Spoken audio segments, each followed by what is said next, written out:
I don't know what. We're. I'll record the podcast. So we gotta hit record and record. All right, Now we're live. we're here. Yeah, we're here. It's finally happened. We finally made it. We've been talking about this since I got married. Yeah. Yeah. That's right. When we had my bachelor party, Yeah. you were like, we should do a podcast together. And I was like, okay, let's just not talk about politics. And you're like, well, let's talk about anything. That's 2 years ago. Yeah, it's a year and a half ago.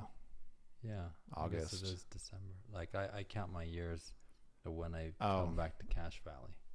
Okay. So it wasn't last year. It was the.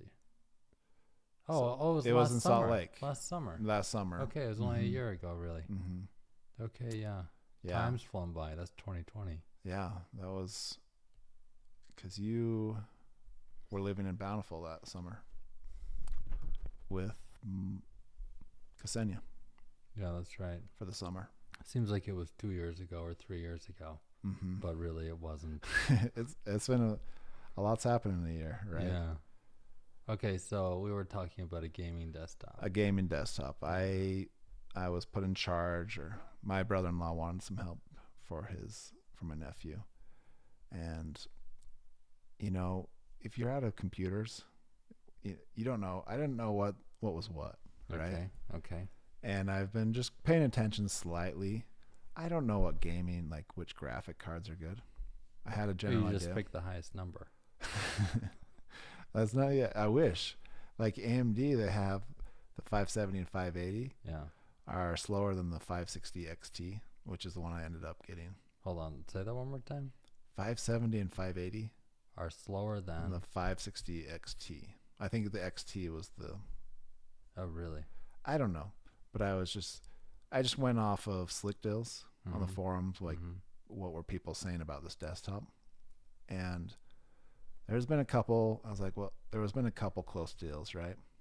And then they announced their Ryzen 3 Yeah. stuff, and so I was like, well, let's hold off and see if like the older generation comes out. And this machine is actually a Ryzen 3 3600. I don't even know what. No, it's not a 5600. It's a 3600. 3600. Yeah, Okay. it's not a. But just on the forum, it came down to they said you can't build this machine for how much you can buy it built. And how much can you buy it built? $750. Oh, that's pretty cheap. Yeah, and it's like $850 to $1,000 to build it Yeah. at least. I mean, the power supply is $100. The case is $50. Mm-hmm. And you got all the goods. The graphic card alone is $260, $300, somewhere around there. And I don't want to build a machine unless I'm building like a high-end machine or something else. If there's a good deal, and if it's inadequate, because there's sometimes to buy, like in our business we would buy desktops, and it got to a point where it's like buy a Dell or HP or whatever, because it's not worth my time to build this for my employee. We just need a computer to work. Yeah, it depends on the use case. It does depend on the use case. You can go on eBay right now, probably for $300, find what was a really good business laptop 3 years ago. Yeah, for $300. That you can save. I mean, that's deal shopping right there. Yeah. Buy something used that works. Yeah. Laptops are just interesting. I'm not a big laptop guy, but I don't have to travel like you do. If you travel, then you'd be a big laptop person. I did buy an XPS 13 when I moved into this house. Does it have the camera at the bottom? Yeah, it does, which is very flattering on me.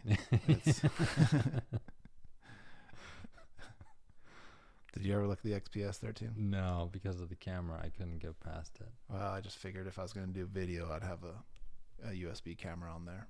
Yeah. It'd be worth the hassle because it's so light. It's so cool.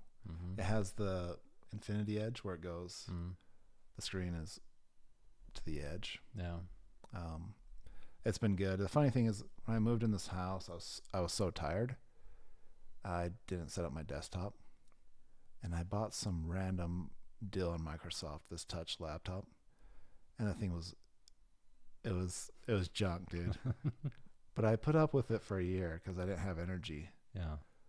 And I looked back and I was like, dude, I mean, it didn't have an SSD. That was the biggest issue, right?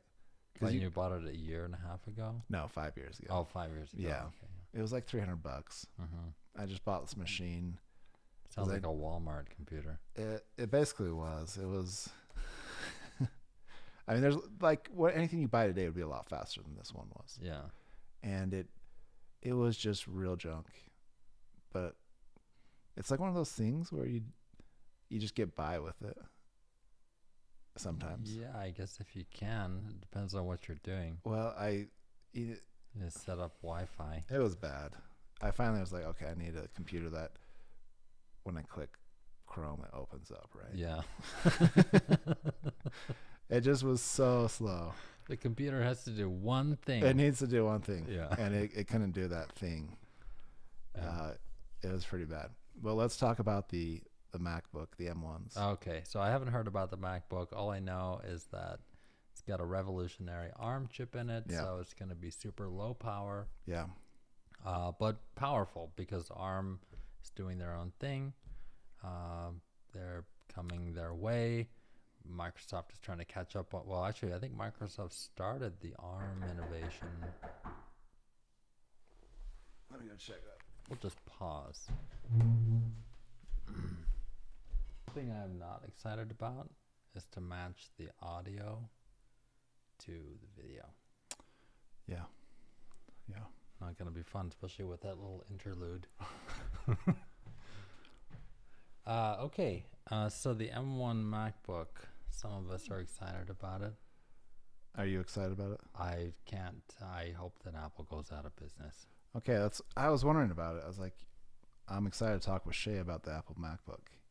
And I don't think Shea likes Apple at all. No, I can't. I can't stand it. Why I can't. not? That's what I wanted. I want to know, what's your viewpoint just on Apple in general? Well, you'd have to get me started, and then I could really tear into Apple. Okay. I don't appreciate their telephones. I Really? feel like they. Have you had an iPhone? Yeah, I had the iPhone 10. Well, the iPhone 10, it was a bad one. Oh, so some Apple phones are bad, but not all Apple phones. No, I like the iPhone ecosystem. I really appreciate That's what the I iPhone. hate the ecosystem. Okay. I couldn't tell you because I haven't done it in a year or two, but man, when you want to do anything, you have to provide a password. If you want to sign into anything, you have to have a device because there's two-factor authentication. Yeah, yeah. So I have to build iOS apps. And so I have to have an App Store account. Yeah. And if I want to sign in to do work on the App Store account, I have to have an iPhone so that I can log in. Yeah. I can't log in. You can't send me an email. No, you have to have an iPhone. You have to have an iPhone. Or an iPad. Okay, yeah. That's ridiculous.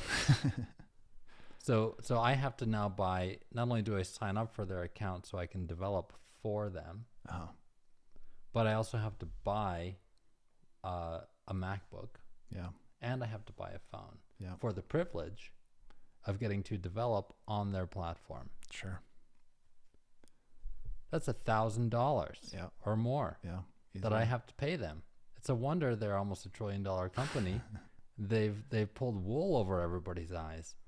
I can't support them for that reason. I can't. I don't feel like they're necessarily innovative either. They fluff themselves up. So it's true that my camera on my phone, when I take pictures, may not look like as good as yours. Yeah. So I'll concede that. But that's it. Okay. I think that's where it ends. This phone. So now I'm started. Yeah, I want to hear this. This phone does 100 things more than any iPhone does. And the thing that kills me it's not just that they don't. It's not just that on my phone, which is a Samsung, Yeah. I can have Which Samsung is that? it's the new one, the Note 20. Oh yeah. I can have a blank screen, and if I want to get to my apps, I can just, here's my apps, here's my home screen, Okay. or I can just do this. Yeah, that's nice. If I want to have a quick access bar, I can have quick access to whatever apps I use. I like that. I have the same swipe functionality, whatever. Do you know where that came from? Swipe up again. See these? Yeah. Do you know where that originally was designed? It was the Palm Pre. Really? Yeah. That was, what, 10, 11, 12 years ago? Really? The Palm Pre, it was super innovative. They designed, it's called the card system. And then HP bought them, right? HP bought them, and then LG bought them. Oh, really? Yeah. Yeah. The Palm Pre, so the guy that, I don't remember his name, he worked for Apple. He had left Apple, and he took over at Palm. Oh, this is pre-iPhone days. This is iPhone days. This is, around that time the iPhone came out. Mm-hmm. So Palm, they were kind of the original smartphone, right? Yeah. They had the PDAs, and I had a Palm. Did you? Mm-hmm. My brother, my dad, they had them, and they made them into a smartphone. They combined the PDA and the phone, and it was, I mean, they had touch. It was a touch screen, right? Yeah, With the stylus and the keyboard. Mm-hmm. You had the keyboard and everything, and those were the original smartphones. Mm-hmm. And then you had BlackBerry come out, Mm-hmm. and it kind of controlled everything because it had an awesome keyboard, Mm-hmm. and it had the thing that BlackBerry had was messaging.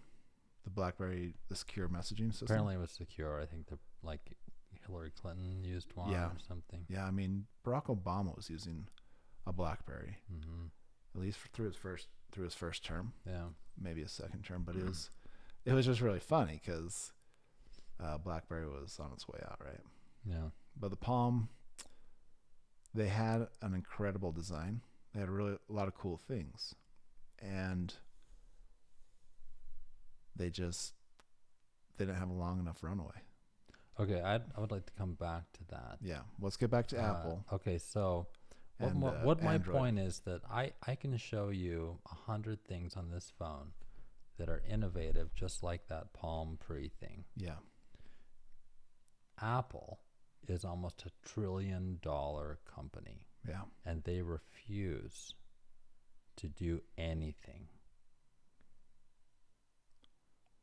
It's the same thing that everybody bought 5, 6, 7 years ago. Mm-hmm. iOS is iOS. You put a bunch of icons on the screen, you have a phone button, a camera button, and you call it that's the end of the day. Sure. Here, for many years, I can pay with my phone. Mm-hmm. I know there's Apple Pay, but this works on any credit card machine. Yeah. It can be from 1987. Oh, wow. It will still work. I can, I may or may not have a stylus I can pull out. I can then draw. So the Notes still do the Notes still do the pen. Cool. I have near the same quality of cameras. I have a larger screen, a brighter screen. Mm-hmm. There's more fundamental technology here than, and I can't, it drives me nuts. It's not like Apple can't do that. They're refusing to do it, and they're charging a premium. Yeah. I don't, that's what I don't understand. I understand that their design is nice and that they have an ecosystem. Yeah. But I don't understand how the ecosystem isn't a hindrance rather than a benefit. Okay. I think when I look at Apple, I'm kind of, I mean, we both started at the same place, right? Yeah. With Microsoft, and there was Microsoft and Apple, right? And we never really did anything with Apple Macintoshes. Because? Well, I mean, at the We time, couldn't. yeah, Okay. there was. I mean, in high school, the eMac or iMac came out. Those colored, Mm-hmm. pretty cool or whatever. I remember we worked on them in video class, and they had the iMovie. So that's what we used to edit videos and stuff. It was straightforward. There were some nice things about it. I never liked Apple OS before, Mac OS or whatever. I don't know what it's called, but it just always seemed old school to me back then. But they had when Steve Jobs came back, they had their not revolution, the reimagination of their company. Technically, we each had money at that time, and we could have bought Apple stock. Oh, we could have. We should have. Should have, yeah. Here's the thing. So, like, we were PC guys, Microsoft. It's not like I really even cared about Apple because I didn't really care. They weren't even a thing. Yeah. And you could I was always a value guy. Yeah. So I was looking for like the Athlons when they first came out. You could buy this chip and overclock it, just crazy, to crazy levels. Did you know AMD is an American company? I didn't know that. I thought they were Taiwanese. Oh, that's interesting. They're based out of somewhere in California, but yeah, they're straight up American. Okay. Or I thought they were German, or I didn't know. I didn't know they were American. Do you remember Cyrix? Was it vaguely? called? Yeah. I think. Did AMD have one? buy Cyrix? Because they had there was the 586. Yeah. So until they went to they didn't go, like the 486 was their last. They went to Pentium. Yeah. I remember when you got the first Pentium. Pentium 75 is my first one. You got this Pentium, and I was like, I was so cool. I was coming up there with Daniel. I'm like, dude, he's got this. Okay. He's got a Pentium, and I think it was 200 megahertz though. You had got one. I don't know if it was your first Pentium, but you had this 200 megahertz CPU, and I was like, I do remember that at one point, but I don't know if that was the. I was crazy. Like I was crazy excited. I'm like, dude, this is a big deal. I think I had 8 megabytes of RAM. Oh yeah. Yeah. I remember like gigabyte hard drives, like when gigabyte when we finally hit a gigabyte. Oh yeah. Oh That was yeah. a big I thought deal. you meant the brand. No, yeah, there's the brand, but like the first gigabyte hard drive where it wasn't just 860,000 megabytes. Yeah. That picked up the door all the way down the hall. Yeah, we probably need to work on the gain. The problem is, No, it's fine. It's just like you always want to be in a controlled environment. yeah, you still need to be, even with the best Yeah. microphone. Like I think the studio microphones they'll use on their radio. Mm-hmm. I think they're probably like 5,000. I don't know. There's several $1,000s. But for those. they're still closed in. Yeah, they are still closed Yeah. in. Yeah. In fact, my air. Do you hear that? Well, yeah, it picks The up the heater? air, picks up this, but I think it'll be Do you think it will diminished. cut it out? We can. Let's see. We can try lowering the gain. So I'll lower you. Okay. And I'll lower But- me. But now we're gonna have to be closer and talk a Yeah. little louder I'll turn off the air. We might have to turn it on. because you can do that from your iPhone. Mm-hmm. Yeah, from my iPhone. It's amazing technology. Must be built in. It just works, Shea. Yeah. You know what they say? It's the iPhone's built for people. It just works. You Yeah. don't have to think about it. You don't have to learn anything. Okay. So back Okay, to- here's why Apple is. Here's like, my conversion. Yeah. Okay. Okay.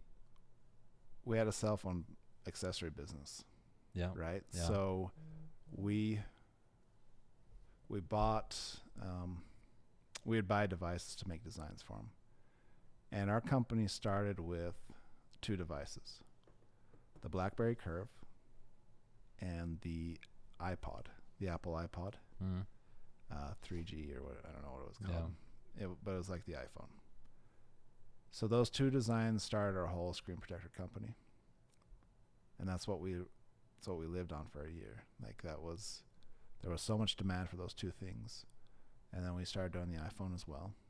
And my biggest regret in our company is that we didn't focus solely on the iPhone.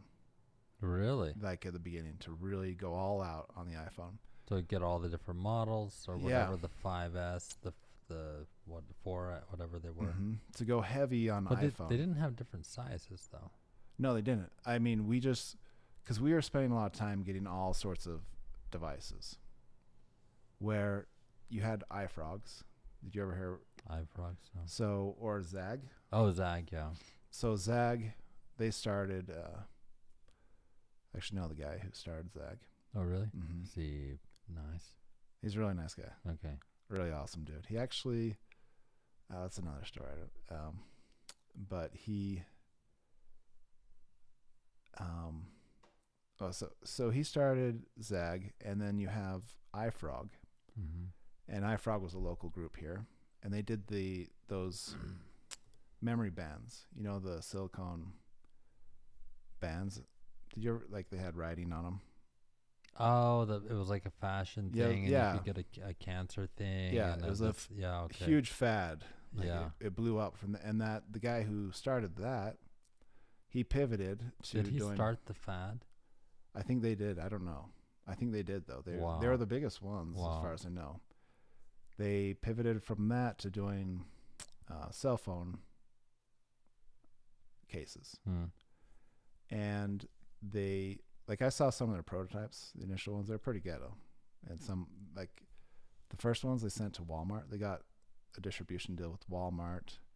And I just heard this from somebody else, so I don't know if it's exactly how this went. But they ended up, the quality was so bad or whatever, and there was just nobody wanted to buy it, that they had to take it back. Because when you get a contract with Walmart or a retailer, they have agreements that you'll buy it back if it doesn't sell well. So you're taking a lot of, they don't want to carry the risk. Yeah.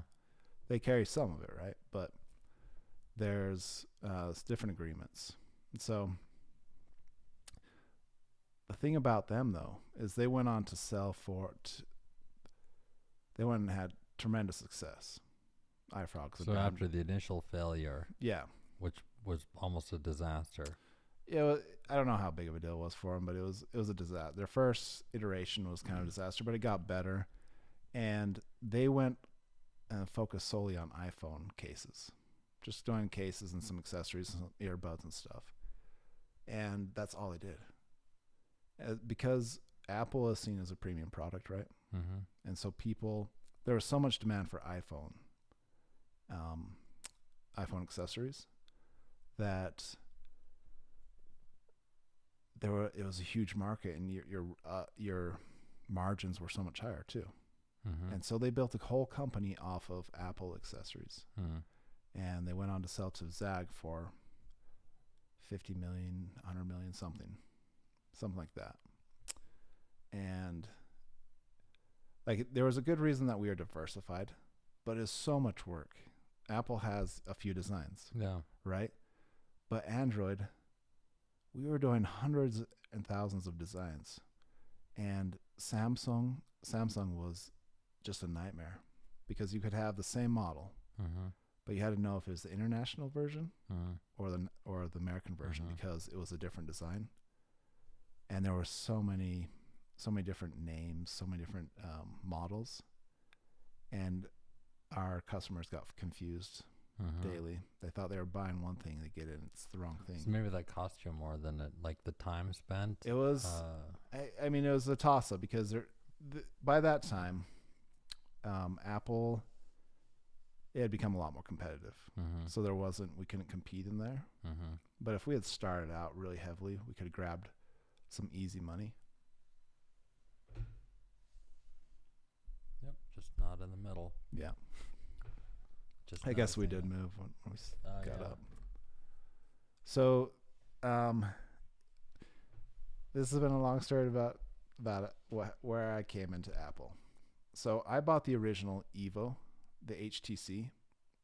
It was the first. I vaguely remember. It was the first really big phone, and it seemed huge. It was like, it's nothing now, but back then it was this huge. It was like a big phone. It was pretty cool. And I love that. I love that phone.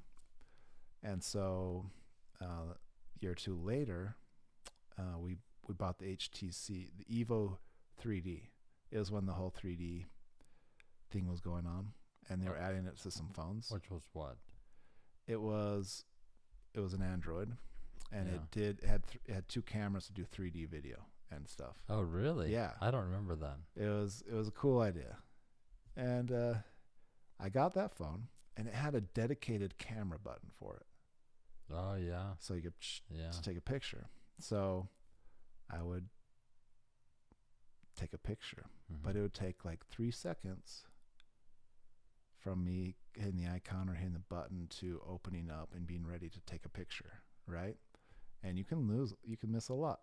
Mm-hmm. You want to be able to press a button and take a picture. Yeah.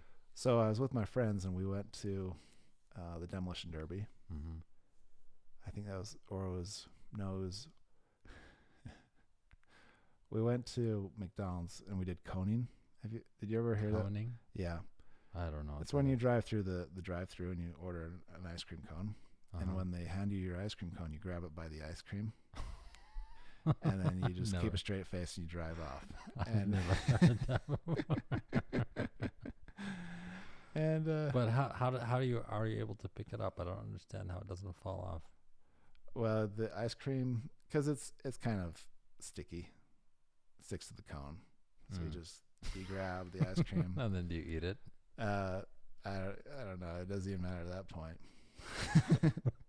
But I was in the passenger side on the driver's side. Mm-hmm. So I was the one recording the reaction of the Yeah. employee, right?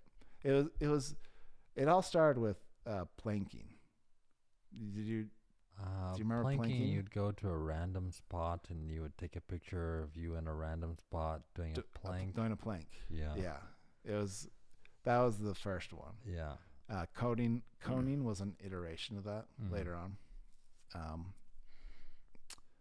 And so Must have started on TikTok.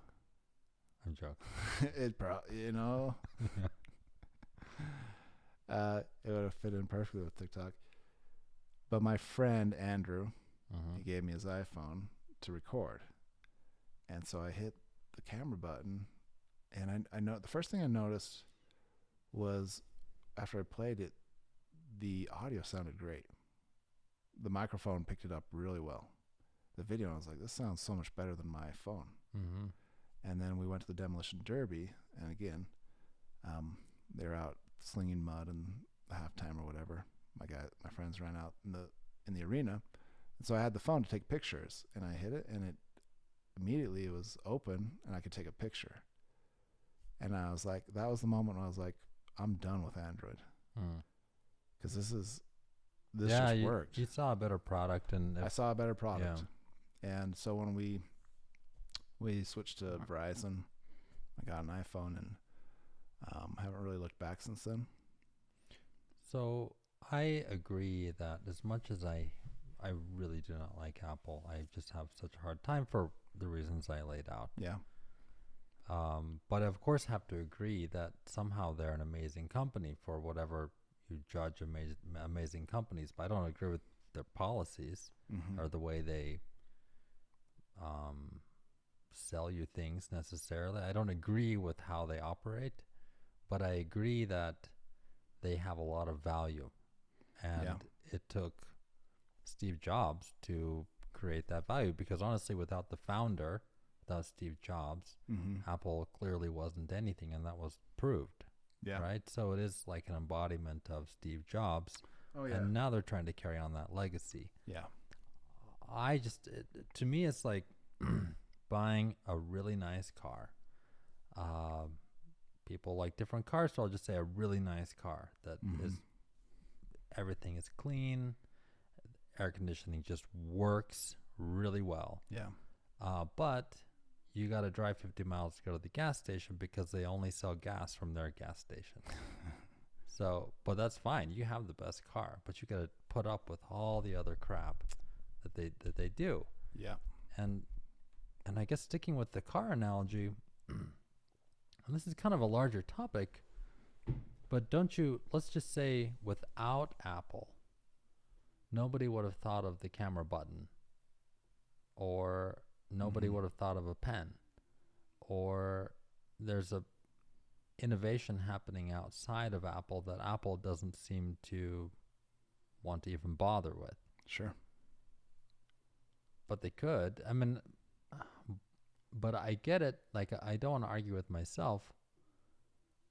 I understand that having one really good product is all that you should need. Just like if you focus on one screen protector, one segment of the business and do really well, that has a lot of value. Yeah. Rather than spread out to the wind and try to do everything not very well. Exactly. I think that is probably the leading ethos of Apple is a focus and restraint. Yeah. That's like, there's things that bother me about Apple, right? But there are other things where it works. Their system, by having a closed system, like, I hate it. I hate just like, you can't put in other hardware into the desktops, right? I remember you had to have a specific graphics card to put in their computer that would be compatible, and it would always cost a fortune. It costs a lot more. I'm always such a value guy, but there's some things I see value from Apple is they are trying to facilitate you. They want their machines to be appliances. Yeah. Rather than, because we came into computers as the geek side of like, oh, this is really cool, building it or maxing out this machine or whatever. Yeah. And that was kind of the cool part, was what was in the machine, this geeky, the technical, nerdy part of it. And Apple is more like, what you do with that machine is the more important thing. I think that kind of bothers me a little bit too, like that mentality. Okay. It's like, oh, you don't need to do that. We'll let you know what you can do. Sure, you do accept their parameters. It seems a little arrogant to me. It is, but it's fine. You know, it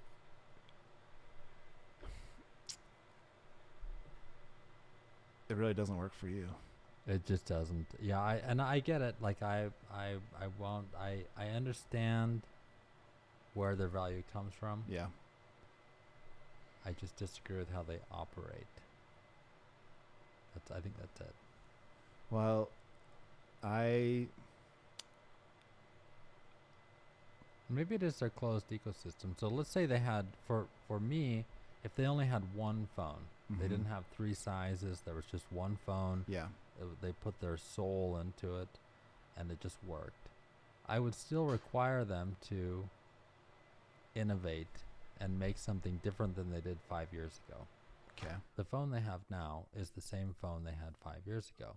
The only thing different is that they have Face ID. Well, what do you see that Android has right now that iPhone doesn't? The interface is a lot. Is it the software side? Yeah, it's the software. It's less the hardware. Like, I would concede apparently the Bionic chips are really good. Yeah. They're power efficient. The batteries on these they don't include fast charging. Man, there's so many things that, like, this phone has a 5,000 milliamp battery, and it charges in an hour. Yeah, that's excellent. There's no way that any iPhone will do that. No. And they refuse to do it, and they're like, "Oh, well, we have to care for the batteries, because the batteries might get bad, and then you won't have a very good phone." That's true. But if you remember, they were purposefully throttling the Let's see, what were they doing? So it was when the batteries got old, they were degraded. Well, that was the story. Yeah, they throttled it. Well, they throttled the phone. They throttled the phone because they were like, they told you that, oh, you don't know this, but your battery's getting old, and we're just gonna make your phone a little slower. Yeah. You might want to upgrade. Yeah. But you don't have to. But we're just going to make your phone Sure. slower. It's really for your own good. take your It is. medicine, would you please? But how can they get it? And they got away with it because Well, they they did, just have this fan base that doesn't care. So long as it has an Apple on it, then they know that it's the best thing out Well, there, and that's the end of the story. and there's a lot of value in that. You know, a lot of people don't care about details. The general populace, Mm-hmm. they don't care about details because it's not worth their time. And it's But Apple was ripping them off. to an extent, yeah. So I mean, they did the place they're taking their bread from is stealing from them. I don't understand. I don't know. It's kind of like the artists. They kind of had the artist mentality of you have to. I created this. Like an artist will say, they don't want to do your stuff when you hire them to make art. Yeah, that's right. They want. Yeah, I get you. They want it to be commissioned and just do their thing, and not be told what to do. And Apple, I mean, that's what Steve Jobs. That's a pretty good analogy because he's an artist in that way. And what artists do is they take something and try to I don't know what the word is. It's escaping me right now, but they take it back down to a core, just they get rid of everything that's superfluous. Mm-hmm. It's kind of the idea of some artists, not every artist. Yeah. And that's kind of what Steve Jobs did, was to get rid of excess, right? And make it as simplified as possible. Yeah. I don't disagree with you there. I think in doing so, I think they treat their customers like idiots. Maybe. I don't know. I admit that it does make my blood boil a little bit. It is hard for me to accept. I think I had to go through this thing of just being platform agnostic. Yeah. In a lot of ways, because sometimes it hurt. I saw this in business, like what I was telling you with cell phone accessories and stuff, is that we didn't focus on where the biggest money was, where the most demand was, and I was hurting myself for no reason, or not opening my mind up to, there's a lot more out there, because you can get closed in, and you just end up hurting yourself and being like, Apple, I hate how they run their system, but there are certain advantages, and that's where, coming around back, of the exciting thing about the M1, about the new MacBooks, is because they have a closed system, and this is the whole vertical integration. Let's talk about vertical integration, and I see this with Tesla. I don't know if you've paid much attention with Tesla, and it allows them, when you control the whole process, when you're the integrator, and you're not hiring 100 different companies for different pieces of your car. So Tesla makes the batteries, Tesla makes the car, Tesla sells the car. Yeah. There's so much more efficiencies, but also you can design every piece to connect to each other. And you don't have that with Android and with general cars like GM and Ford. They're assemblers. Other OEMs build, or they supply the product. They tell them, hey, these are the specs we need, or whatever. They supply them, and then GM puts them together. And what you get is, when they tear down these GM electric cars and the other manufacturers and compare them to a Tesla, you find it adds weight, it adds bulk and excess cabling and all sorts of things, because they're not one cohesive design. And I see that, and it's not, Apple didn't invent this, but they have been the strongest of, we have a closed ecosystem. There were a lot of times where I thought that's why they went down in the 90s. Why they crashed is because they had this closed ecosystem, but it wasn't that. It was that the CEO. And they kind Right. of stopped innovating. They stopped innovating. They stopped caring about the values of the founder. Yeah, and they just hired a CEO to run a company, and Yeah. and Apple wasn't that. Yeah. They weren't a Dell, they weren't an HP. Mm-hmm. They were Their customers needed Apple. They Yeah. didn't need another supplier. Yeah, it was very specific. Mm-hmm. It was a system. Some people like to be in a system, and Yeah. it works for them. There's a lot of people that it works for. And the really cool thing is, because Apple does have such healthy margins, Mm-hmm. that they have, when you talk about innovation, the innovations can be viewed in a lot of different ways. Like Android, I remember when the iPhone came out, just for years, it was, we're gonna come out with our iPhone killer. Each Mm-hmm. company was like, Mm-hmm. oh, you just watch. And I remember my friend worked at Sprint, and an LG came out, Mm-hmm. and it was a touchscreen thing or whatever, and it was supposed to be the iPhone killer. Like Sprint was really pushing it, and it came out, and it was like, they weren't even on the same playing field, right? Yeah. And it's the same thing with Tesla right now. Mm-hmm. With they keep saying, oh, this is the Tesla killer Mm-hmm. from the traditional car companies. Yeah. And it's so funny to watch, like, hey guys, this is the same story with the Apple and Android. Okay, so I have a question. Do you think the M1, the Apple M1, is now the thing that everybody else is going to strive for? Because I actually thought that ARM wasn't new to the laptop. Well, neither was a handheld. I guess when the iPhone came out, Yeah.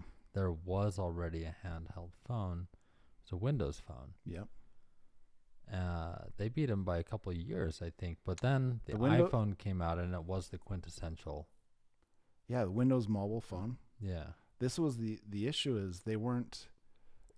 My dad had a Windows mobile phone. Mm-hmm. It was a full OS, Yeah. like on your phone. It's like Windows 3.1 or something. Yeah, it was. It looked a lot like Windows 3.1 kind of, and it was just so bulky. Yeah. And it was it took a lot of resources. It just was not. It just wasn't there, right? Right. And so Apple came in. Apple didn't invent the phone. They didn't invent, right. But they curated it. They made it. They distilled it down to an idea that was amazing. Mm-hmm. Like, because Google, they bought, they hired what's his butt, who he designed the Sidekick for T-Mobile, and they hired him, and he's the one that came out with the G1, the original Android phone. Did you ever see that? I don't know who that is. I don't remember his name at the moment, but he came in, he designed the G1. Mm-hmm. The G1 came out a year or two after a year. I don't know when it came out, but they had to change a lot of things to copy the iPhone. Oh, because they got sued? No. I mean their original design wasn't. They had to follow the iPhone. Oh, yeah. Basically, the iPhone though. Well, Samsung did too. Samsung, I think the early Samsung phones were a straight up copy. Yeah. They just had a tile at the top. A tile instead of a round button. I think that was the only difference. Oh, okay, yeah. There was, like, you cannot deny that the iPhone changed the world.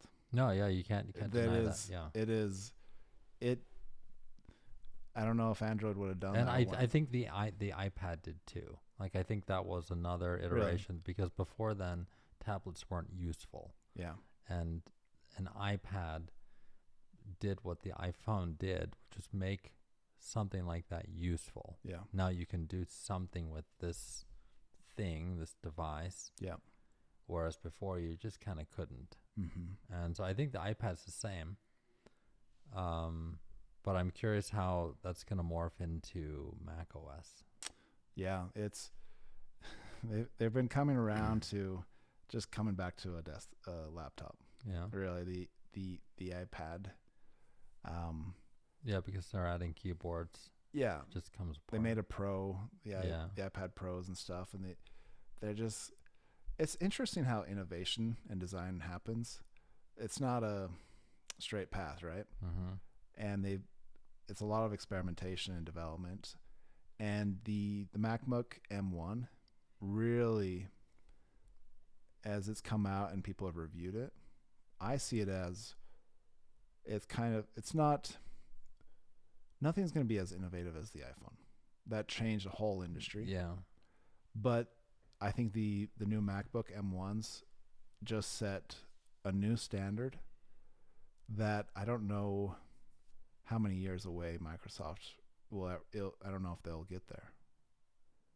What they've done with the M1. I guess you piqued my curiosity. Yeah. So let me tell you what I've seen with it. So Microsoft, they came out with when they released Windows 10. Mm-hmm. Was it Windows 10? Well, let me ask you, why would I buy an M1 over a very low powered Intel chip? Oh, that's a very good question. So let me real quick. Microsoft, they came out with Microsoft Windows RT. Yeah. Do you remember that? I remember that, yeah. It was like this. It was for the lower end laptop. Mm-hmm. You could buy a $300, and it was an ARM. It was for the ARM chip because it couldn't have ARM and the x86 architecture. So Microsoft already tried this, and that was a huge flop. Mm-hmm. Those machines, nobody really. It just didn't meet anybody's needs. Well, they did it recently though. Windows 10 can work on an ARM PC, right? I don't know. Oh man. Okay. Anyway. But what I know is when they came out with that first iteration, it did not. It was pretty quick that they just scrapped it. Microsoft has a habit of coming out with something first because they have a billions and billions of dollars for research, and then they fail major big time. Yeah. You wonder who thought this was a good idea. And that's kind of like what Apple excels at, though. Yeah, no, you're right. They might be. They deliver. Yeah. They, like, when you talk about fast charging on the iPhones, they don't have it or they haven't had it. Those things are frustrating. Like, they finally have wireless charging on the iPhone. Yeah. Oh, yeah, that's right. In my car, yeah, I have a magnetic holder, and it wirelessly charges my iPhone now, right? The Palm Pre, my friend that worked at the Sprint store, he had the Palm Pre, and again his Xterra, he puts it on this magnetic thing, and it starts charging and connects to his Bluetooth, and I was like, that's freaking amazing. Wow. And that was 10 years ago. Yeah. Like, the Palm Pre was really innovative. It had a lot of innovative things. Like, it was pretty cool. Did HP destroy it? No, the iPhone destroyed it. The iPhone destroyed it. It just, they didn't have enough money, and there can only be one or two ecosystems. That's the world we live in, is there can only be one or two big players. You know, you have Facebook, there's nobody else. Or you have some others. I'd like to come back to that conversation. Yeah. So, Microsoft they tried the Windows Phone mobile. Yeah. Microsoft's so bad at branding. Just terrible. Yeah. I just remember when they, well, I won't get into that, but so you were talking about Windows RT. Windows RT, the problem is, okay, the case of the the MacBook M1. We've been talking about 30 minutes to get back to this. Yeah. So here is the thing. The MacBook M1 comes out, and everybody's like, okay, how powerful is it going to be? Yeah. And how is it going to work with the apps that I already have? Yeah. Because it's not Mac OS has been written for the x86 Intel chips. Do they have an emulator? So I'll get to that. So that was the huge concern, is like, is this going to be really slow when you translate using an emulator, right? And how is this going to compare to the Intel chips, speed-wise? So it comes out, they announce it, and it's like, oh, that's cool. It seems intriguing. And then everybody started testing them and running them, and they performance wise, it's blowing out high end i7 chips Oh, really? on the previous MacBooks. Like In what context?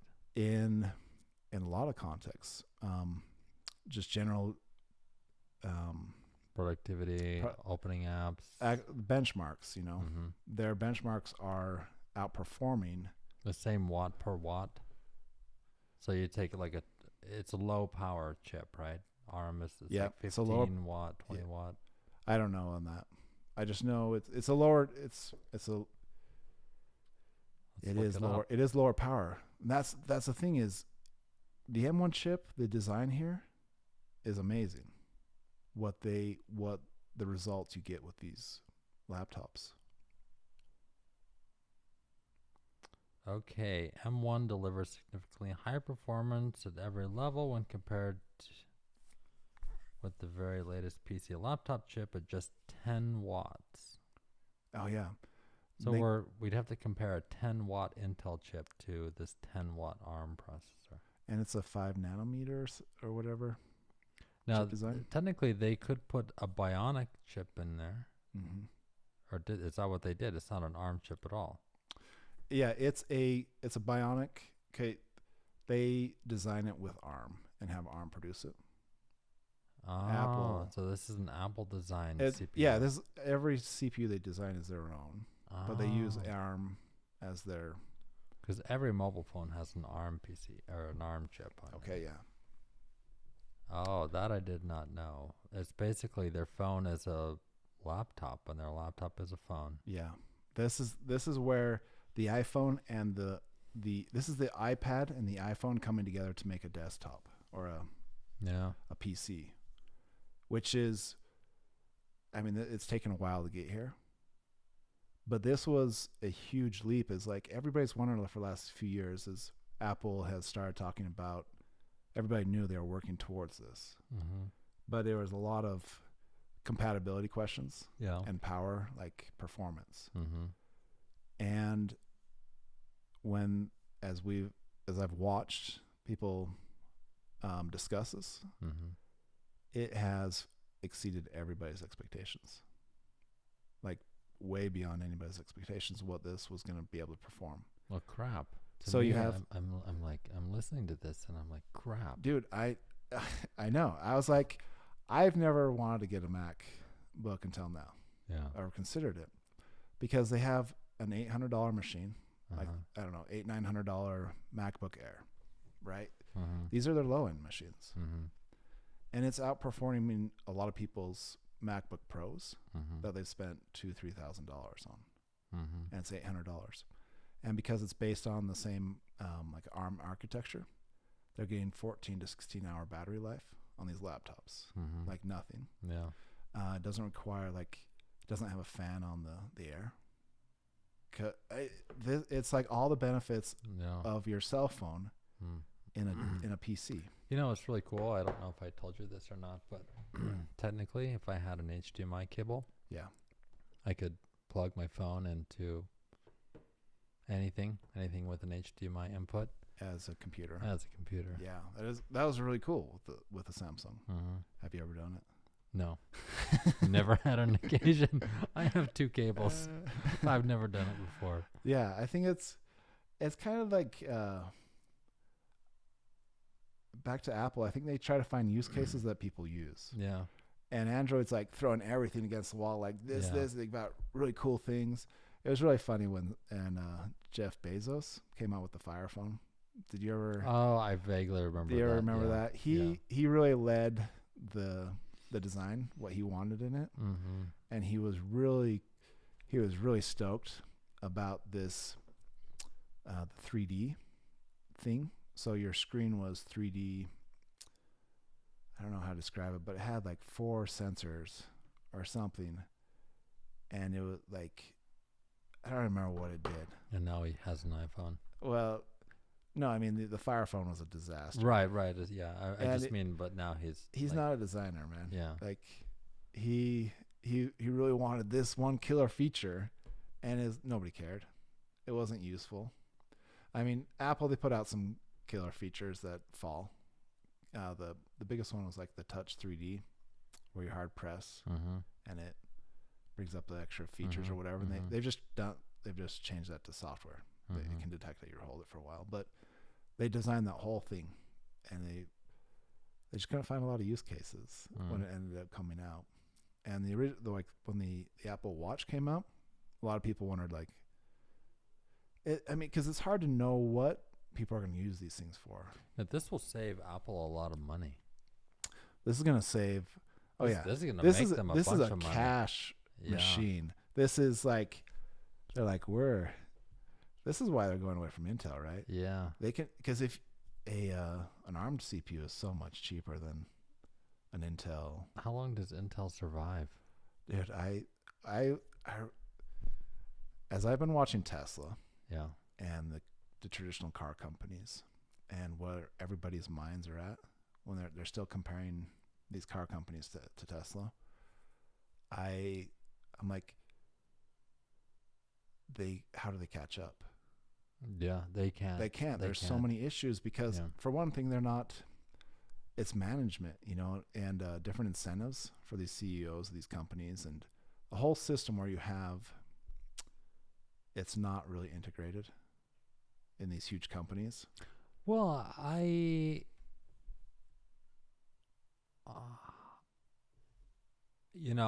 used to not be an Elon Musk fanboy. In fact, I was like, Really? oh, give me a break, Tesla. Give me again, really, with the Tesla and the Elon. Exactly. Give me a break.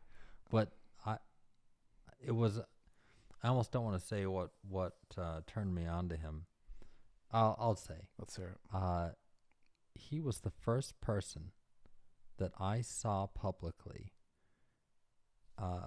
with some, like, just outside of politics, just kind of outside, just a regular person. Yeah. Who said, what's everybody afraid of? Why are we all afraid of this pandemic? Yeah. Why? Why? And then I was like, wait a minute. I'm going to follow you. I think you're right. And since I've been following him, now I understand that the cult following that he has is more than just a cult following. Yeah. It's for a reason. Oh, he backs it up, right? He backs it up. I think it seems like only he could do it. Only Steve Jobs could do it. Like, he's one of those people now. Yeah. Only he could do SpaceX. Yeah. I think if only more people or companies would take SpaceX's attitude, this is anecdotes, I think, but so they want to start a rocket company. Yeah. And they probably don't have a whole ton of money. No. They definitely don't have any contracts. Yeah. It's like, well, what do we need? Well, we need a fuselage. Okay, what should we do? We should go buy one. Okay, where are we going to do that? What about nuclear missiles? We could go buy an old one. That's what they did, right? Didn't they go buy an old ICBM? They tried. And failed. His original plan was he went over to Russia. Yeah, twice. I think. Twice, and he was trying to buy them, and they just laughed at him, and they're like, no, we won't. I mean, they agreed to a price, and then they backed out or something. Yeah, but he's trying. He's like, trying. And he was serious. He's like, I want to go to Mars, and who is this guy? He's made a few $100 million on his tech companies. To me, all he's doing is thinking and asking questions, like why. And I think with the Tesla and he's battery, pushing it. Yeah, he's pushing. He's risking it himself. I think that's what, like Steve Jobs as well. You have, you couldn't have these companies without innovative leaders. Yeah, that just are so driven to make it happen, because people fall in line behind that. I think this is definitely a tangent, but somehow in America and maybe in the world, the spirit to progress into the future is disappearing.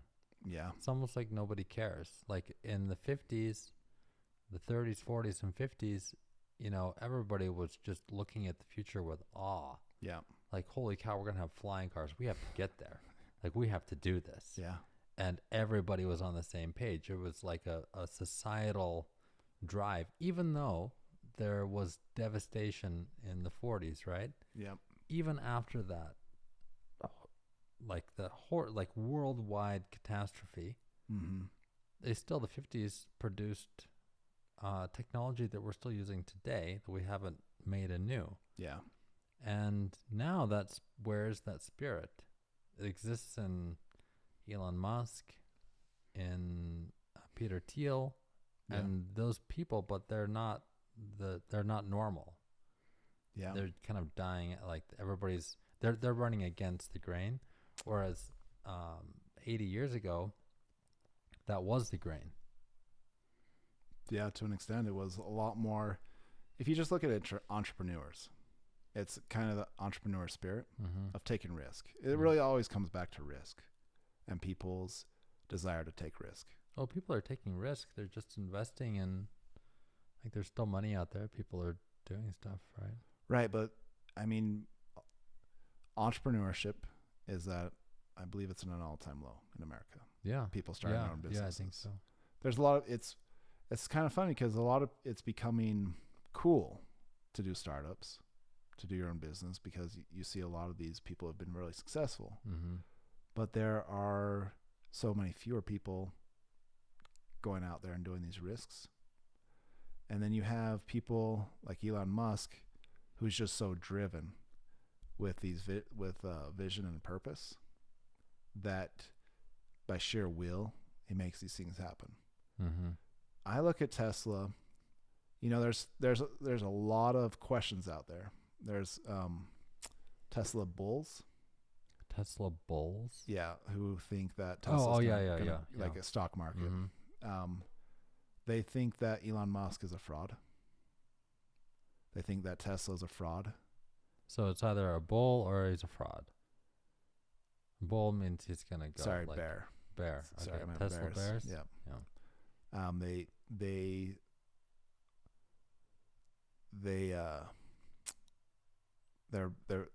still believe it's gonna go bust, right? Tesla. Mm.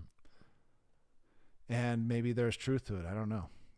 But I look at it and I say, he is the first private citizen to get rockets and spaceships into space. Yeah. Like, you can't deny that. Nobody else has done that. It took governments to get us into space. Yeah. And massive, huge budgets of billions and billions of dollars. I mean, he was able to ride off of that because of all the innovation before. But it's kind of funny because I see political posts. They talk about Elon Musk and SpaceX is just grifting off of the government contract, loans and contracts to get to space. I go, well, that's every space company out there. You got Boeing, Airbus, or not Airbus. Who's the other? Some of the bigger aeronautic companies, military complex, whatever. Yeah, even the satellite, like the satellite phone companies, they still have to hitch up with the government to get a satellite up there. I mean, what I'm getting at is we're paying Boeing to develop these like a new. So we retired the space shuttles, right? And so NASA's looking for new ones, and they've been in development with these different huge conglomerates, and they're paying buku bucks to these people, and then they pay Tesla a fraction of that, and he's beat everybody else to space. This last 6 months, when it was 4 or 5 months ago, when they launched for the first time their crewed space, the Dragon space capsule, that was huge. That was a really big deal. Everybody that I know was watching it or wanted to watch it. Like, it became a it was phenomenon. Like, this is America. This is what we do. And it was at a fraction of the cost compared to all these other companies, these huge companies that have been trying to do this. And you just look at these companies, they don't move fast because their incentives are not to actually get into space, actually to provide these products. Yeah. They have different incentives. They're just there to get money into their coffers, and it's probably time for them to die. It probably is. Oh, really? I think their time has expired. Yeah. Like, they just can't. They're done. And that's why the problem is the government. is the problem with government is it protects those industries because those industries have their lobbyists and they have heavy contracts and influence. But SpaceX has been so influential that like SpaceX had to sue the Air Force and different government agencies to compete in these contracts. Because it was a monolithic. Yeah. It was like a racket they were running. Right? It's complete rackets, right? But their products and their value is so compelling that they couldn't be denied. Yeah. That's a huge, because if they came in any like similar to the other guys, they wouldn't have got, they couldn't have sued them, you know. They wouldn't have got anywhere. But they're so much cheaper. It's crazy, their value, and they just keep innovating. But back to the M1, like I've watched different YouTubers talking about it, and when they do benchmarks and do video editing, so they'll pull their 4K file right in, and usually they said like on their previous MacBooks, when they're doing video editing, there's a delay before it starts playing because it's in the 4K, the high codecs and all that, really heavy files. But with the M1, it's kind of like on your phone. Yeah, stuff just works a lot faster, and that's happening on their laptop, on the Mac top. Yeah, I think we're due for something other than x86 for sure. Yeah, it's kind of blowing me away right now that I don't know if Intel, even AMD, as innovative as AMD is coming out, I don't know if they see what's coming. It's not Apple though, right? It's ARM. No, it is Apple, because the thing is, well, let's get back to performance. Like the three things were performance.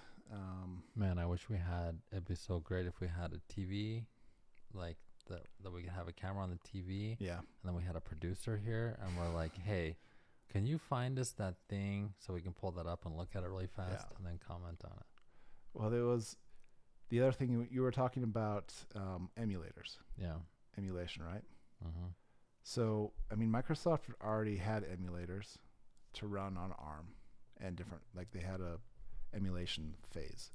But all the programs that they ran through the emulator, it was slow and it took up a ton of resources. I think even Android is run through an emulator. Oh, really? I think so. I obviously don't know, but there's some like layer in between. It's not a raw platform working on ARM thing. Okay. There's a layer in between, I think. And so even this is slow because this has an ARM chip too, you know, whatever the latest one is. I don't know. Yeah. But Apple has a special designed ARM chip. It's really the ARM architecture that they have the license to, right? Yep. And so Apple can license that architecture from them. Yep. And so can Samsung or anybody else that makes the chips. Texas Instruments, whatever. Yeah. It can be an ARM chip. Is Qualcomm? Qualcomm, maybe, yeah. Are they ARM chips? I think so. Yeah, I think we that's need to look into that. I don't know what the what they are. So we need Mr. Producer. We need somebody. What I do know is, so the emulator. Okay, Apple has what's called Rosetta 2. It's their translation layer, but it's not an emulator. What it is when you install. Is it physical? Is it no, hardware? It's pretty cool. What it does instead. So an emulator, you're running the emulator. The program's running on top of the emulator. Yeah. What Apple did is they have a translation layer that when you're installing, it installs it. It just translates the code to install. So it's not an emulator. It translates the code for the installation. Oh, I see. So it's running without an emulator. It's running without an emulator. Yeah. So that way they can install anything. Like it's all. Yeah. yeah, cool. and that's only a bridge for now. Yeah. And they can use it in the future too for programs that people don't have the resources to do a full rewrite, right? But this is what Apple does really well. They like, I kind of hate some of their ecosystem, their offerings. Like, they had their own office stuff, they have their own mail, these other things, and they kind of suck. I don't really like those. But what Apple does is has a really good foundation for developers to develop on top of. Apple does a really good job of that, of integrating it, creating a good ecosystem. Speaking as someone who has developed on Yeah. Apple, I don't know that I can share that sentiment. They have a system that you work within. Yeah. And that's that. And maybe that's why it's good, is because you're restrained into their system, right? I had to jump through I had to get so many things. I had to buy a MacBook. I had to buy an iPhone. I had to sign up for the service. But I'm talking about at a low level, the languages they use, their language system. I haven't done any programming. I don't know. I just have a general idea or understanding of this. I know. Swift, Swift. So they have Swift. I have not done any Swift. I don't know about that. But so I take your point there. Yeah. That they're trying to make it streamlined in that regard to make it easier. Yeah. To do more. Well, that they have a kind of a tighter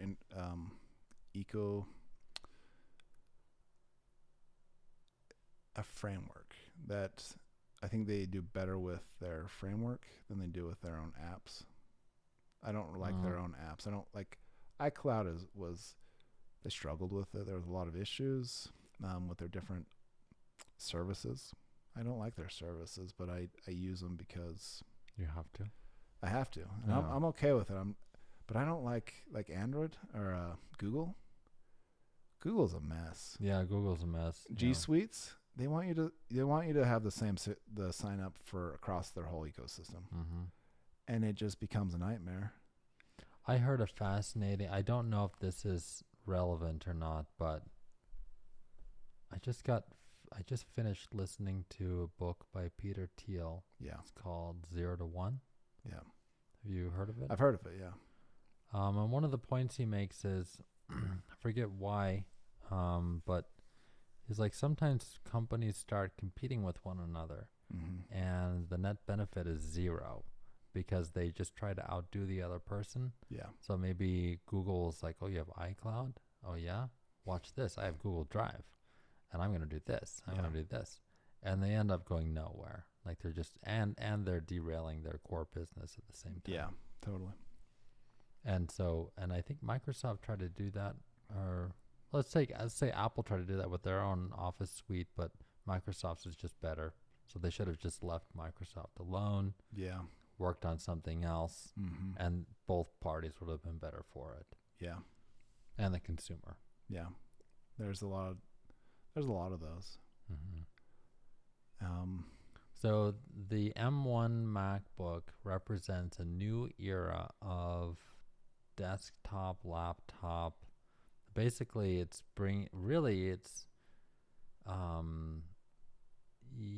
Apple did it, but if it works, it means we're gonna graduate from x86.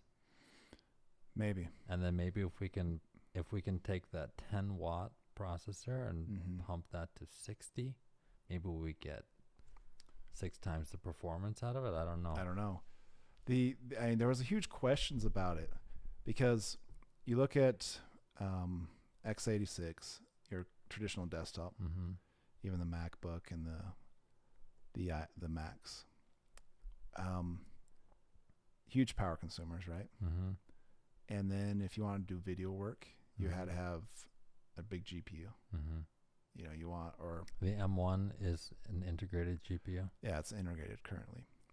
So the cool thing here is the M1, you have to realize it's the first generation, Mm-hmm. right? And it doesn't have, it has some limitations. It doesn't do, like on the MacBook Air, you can only have one external display. You can't do two. Yeah, I think things like that are fine. Like there's obviously There's some limitations, Yeah. okay? And they don't have a GPU yet, yeah. like other than what's integrated into the system. Mm-hmm.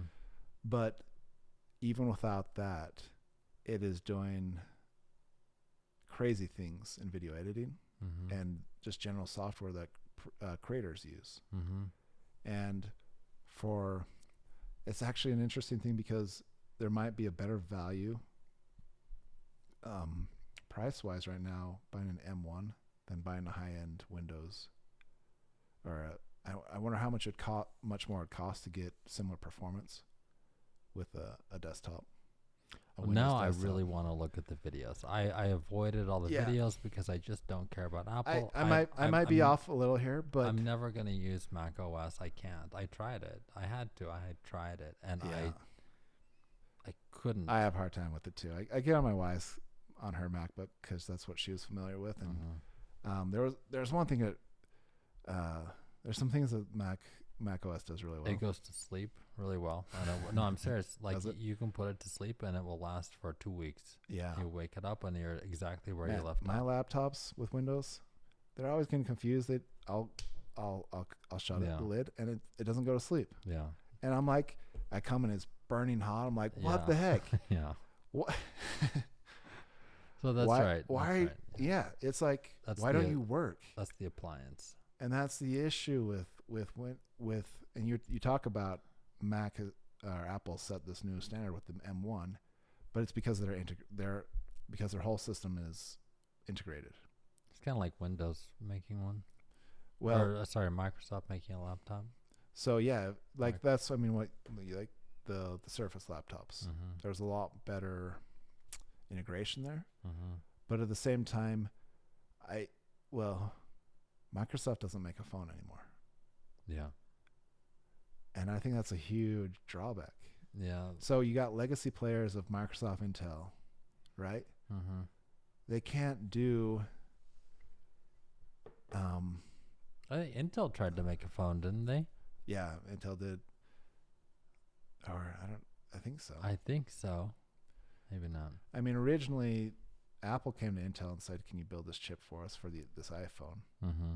And there's dispute.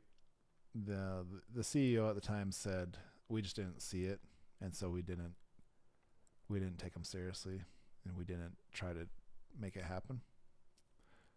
But I was reading some guy, he was working at Intel at the time. He said the real thing is they just couldn't do it. They was it Qualcomm, who was the one that had the right chip, the modem and everything that the iPhone needed, and Intel couldn't get there. Yeah, Intel still. All these companies have lawsuits with each other on who stole what technology, whatever. I think half of those are just to stop like innovation. Somebody else is ahead. Like crap, we got to sue them right now. Yeah, or they'll buy them just to shut them down. Mm-hmm. So does Qualcomm? I thought that ARM was a separate company. Am I thinking of? I don't even know. But you're thinking that Qualcomm is ARM. They're one and the same. No, I'm saying is Qualcomm is an ARM-based chip. Yeah. Well, I think all microprocessors are ARM-based chips unless it's the x86. Okay. I think everything is ARM-based. It's ARM-based, right. I need to look into this. I'm not as familiar because I haven't cared as much. Like I think the microwave or the fridge would be an ARM chip. Okay. Basically. Yeah, because you don't really care about chips unless you're in Android, right? Because iPhone is just Bionic, whatever, this, that, or that. And you're like, I don't, you don't pay attention, but Android's like the Snapdragon, this or that. Who are there's Qualcomm and who's the other? Is Snapdragon Qualcomm? I think so. We, let me just look up a Snapdragon here. we sound really ignorant. Yeah, we do. We don't even know what we're talking about.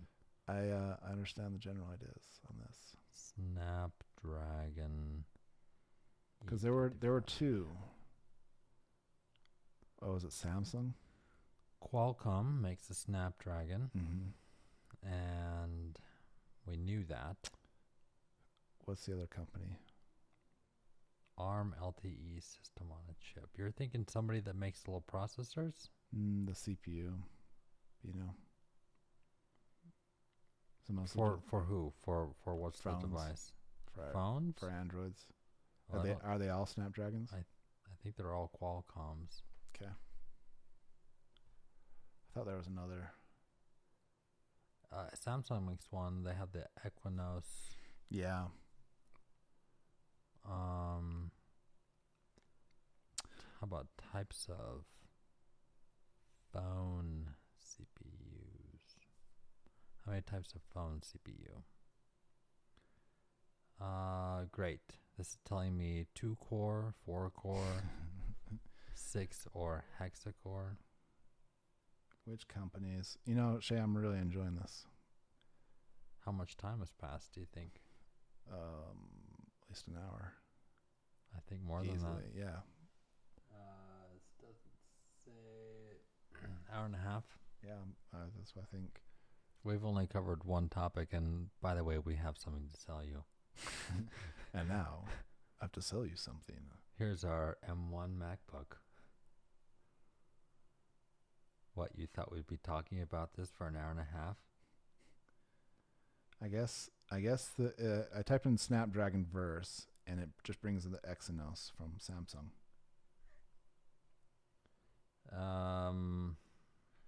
If I looked at mobile phone, maybe I can get a ranking. Qualcomm, Samsung. I think Kirin, that's the Chinese one. Okay, I don't know. Kirin's gonna be in the crap. What are the Chinese brands? Huawei. Huawei, and there's like 3. Oppo. And there's one more. I think they use the Kirin ones. Okay. I mean, there's Helio is another one. MediaTek, Helio. There's not too many. I think it's Samsung and Qualcomm. Intel had the Atom. That's what they tried. Oh, the Atom. That was a failure. That was a little blip. Yeah. Yeah. So according to this, the ranked, I'm looking at the top 5.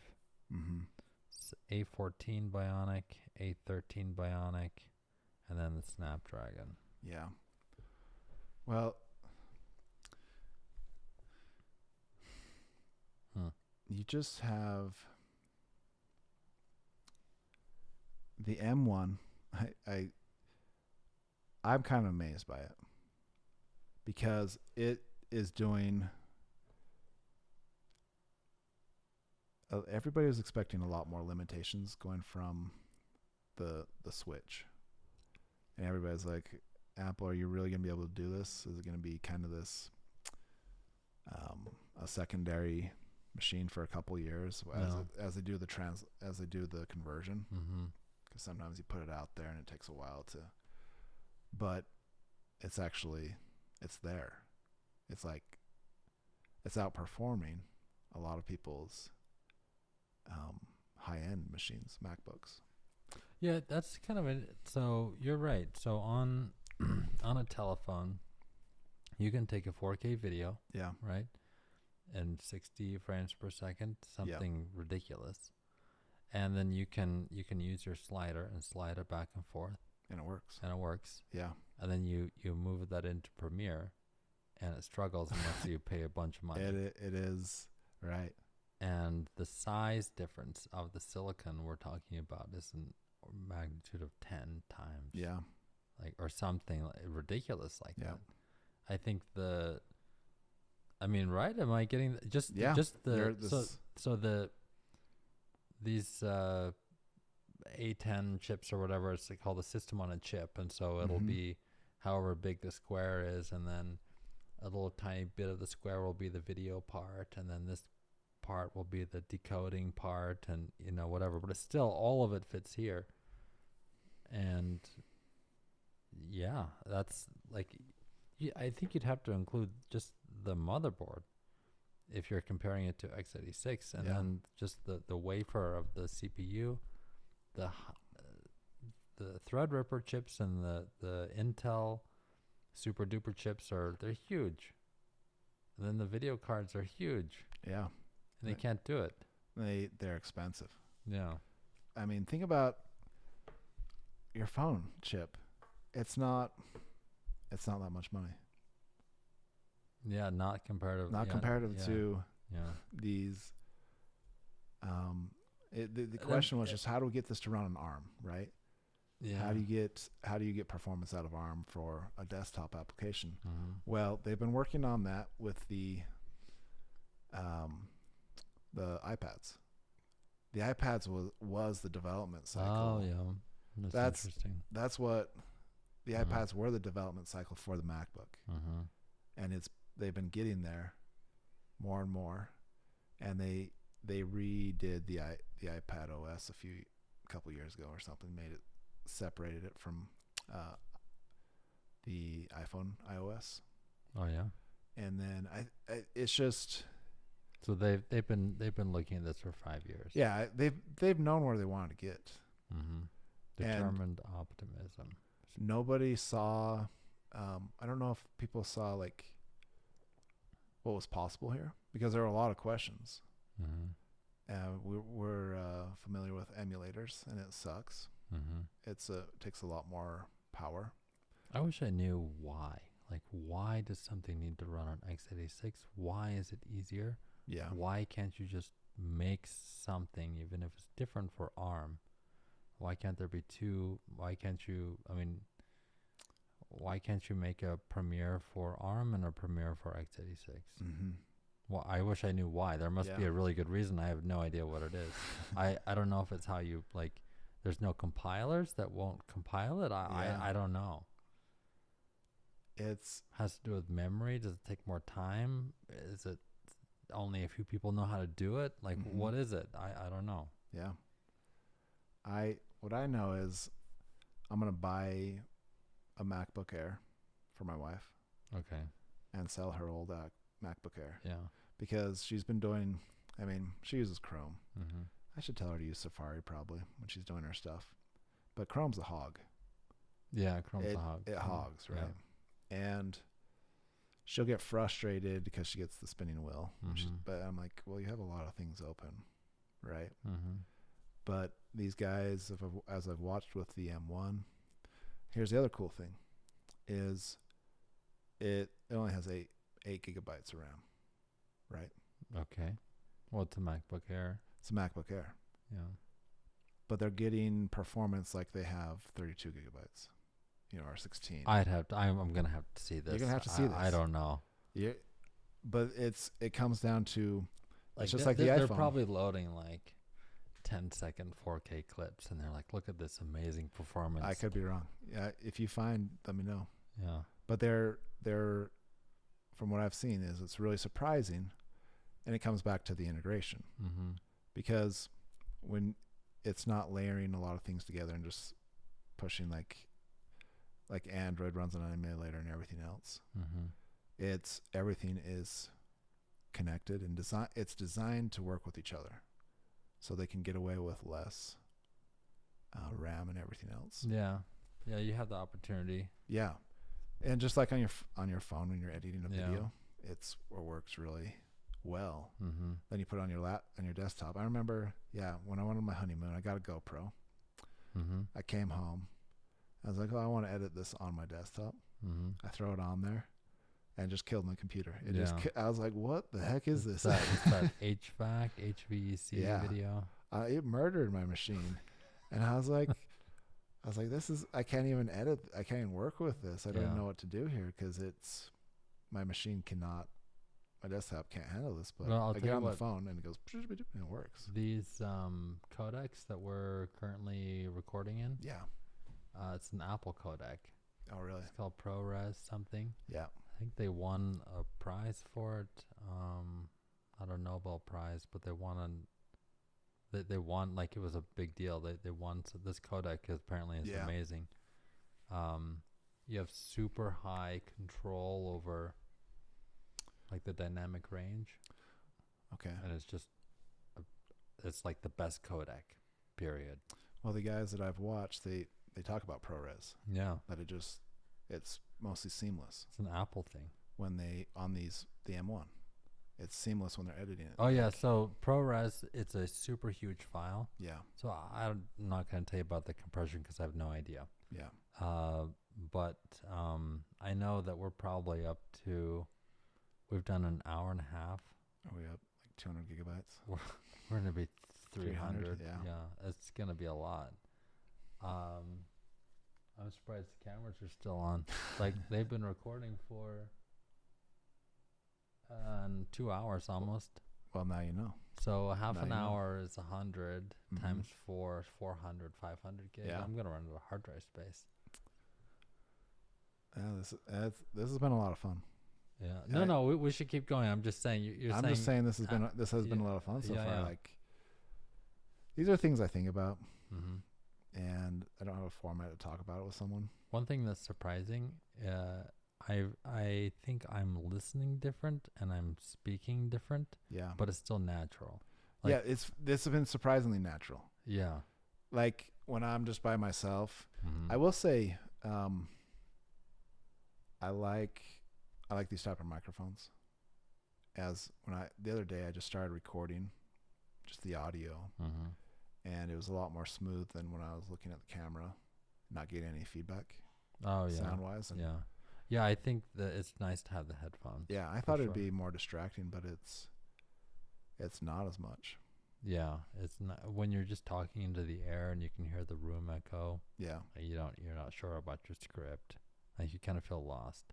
Mm-hmm. But somehow the microphone in your face Yeah, and the headphones gives you it's true. something. it's true.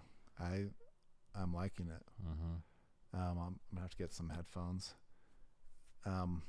The kind of the thing that interests me now, like when we were in high school, computers were a cool thing. Mm-hmm. I really loved researching them, putting them Mhm. together, and stuff like that. No, that's a pain in the butt. It's a pain in the butt. Yeah. Well, you put together a computer. Yeah, it's a recently. pain in the butt. And it crashes, by the way. I have to figure out why it's crashing. Really? Yeah. Oh man, and that's what when I was looking for a computer for my nephew. Mm-hmm. I was like, well, maybe I should have him build a computer because it's good to know how Mm-hmm. to.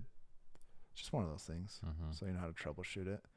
And reading through the forums, and people are like, "Yeah, the nice thing about buying a computer that's built, it mostly works together. Yeah. So when you buy a computer, and then you have one driver that causes you issues, and you spend 3 days trying to figure out." And I'm like, Mhm. "Yeah, I've been there Mm-hmm. so many times, and it's like, it's not worth. I'm not saving any money Yeah. building my own machine, Yeah. and I don't have time for these things. They're just annoying. Like when I was trying to add a new SSD on my desktop. Oh yeah. Did you get that to work? Yeah, I finally just installed Windows on it, Yeah. because until you partition it, Yeah. Windows 10 won't recognize it in Windows. I'm like, what the heck? Yeah, but you can partition it in Windows. But it wouldn't recognize it in Windows. Oh, period. Period. It wouldn't detect it. It wouldn't. Period. Yeah, I mean it wouldn't recognize it in like File Explorer. Oh yeah, yeah. It won't until you put a partition on it. Yeah, but I So couldn't there's figure out how to partition it inside of Windows. Oh crap! I know how to do that. Do you? Crap! I thought I didn't understand. Then from your, I could have told you what to do. Yeah. I didn't understand what you were doing. Well, I was like, I don't know. I was like, how do I do this? Because usually it shows up, or Yeah. and so I just like, well, Oh, you're too used to MacBooks now. Everything just sort of works. You plug it in. I don't know. I plugged it in. okay. I mean, MacBook is not. It's not a It's not a dream. Yeah. It has a lot of issues too. I mean, they all have limitations. It was funny because a couple weeks ago we had a retirement party for my dad. He officially retired. Oh, that's good for him. And my mom wanted me to make a video. Yeah. And she had got all these clips from previous coworkers, like people he'd worked with in his industry and his friends. And she wanted me to make this video. And well, it turned out to be really stressful because I had a deadline, and I hadn't done this format before where I had to get all the clips together and stuff. Yeah. And so the day of, I was like, oh, it was really stressing me out. But I got it together. I got the video on my iPhone. I edited there. And the problem was I didn't have a way to put it on a projector or a TV because I didn't have an adapter. Oh, so all you have is USB-C. No adapter? Is that what you're talking about? Well, it's lightning cable. Oh. So I didn't have an adapter to the HDMI. Yeah. And are you at the event at this point? Yeah, she wanted me to bring the projector, right? So I don't have Apple TV. I was like, well, I can't cast it. Yeah. Right? So I'm like, okay, I'll just transfer it to my computer.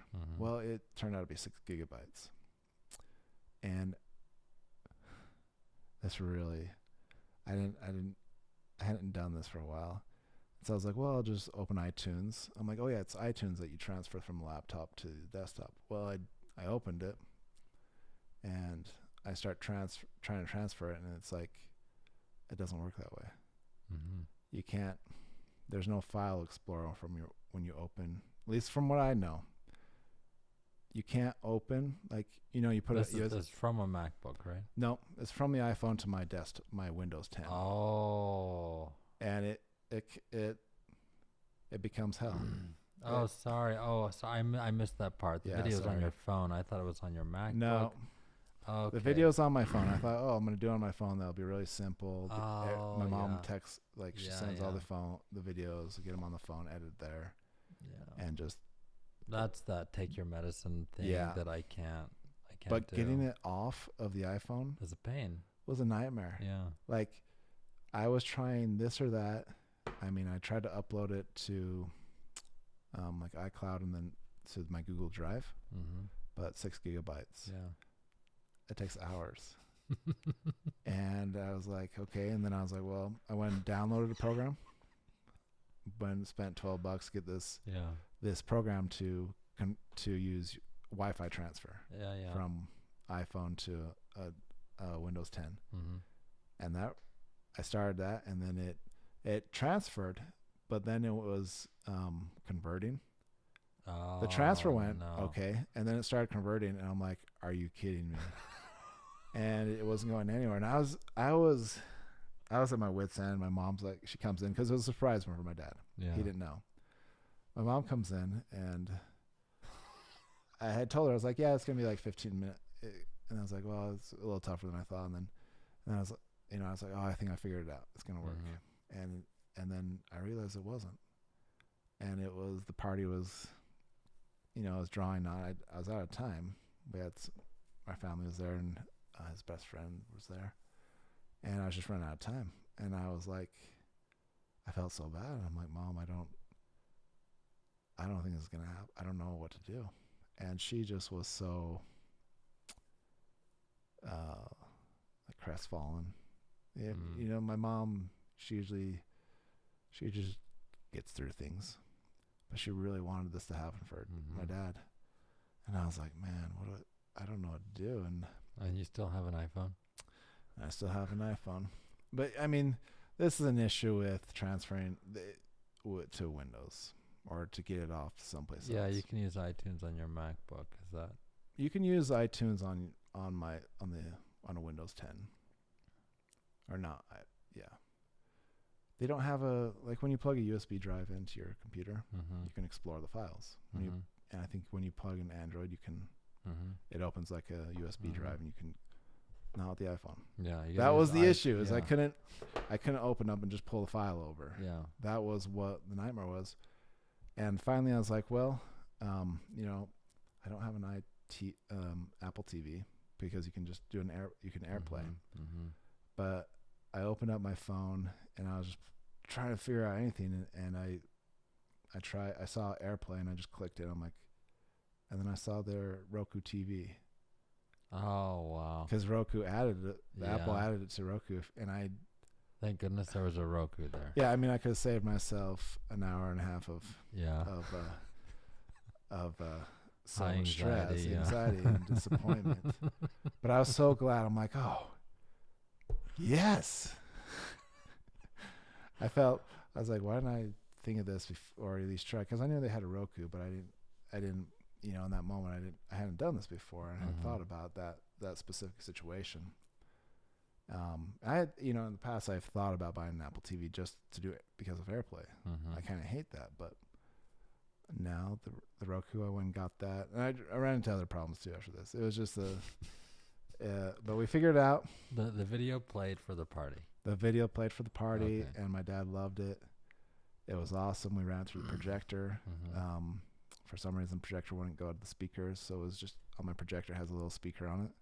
So we had to all be really quiet to listen to this video. But in the end, it was great.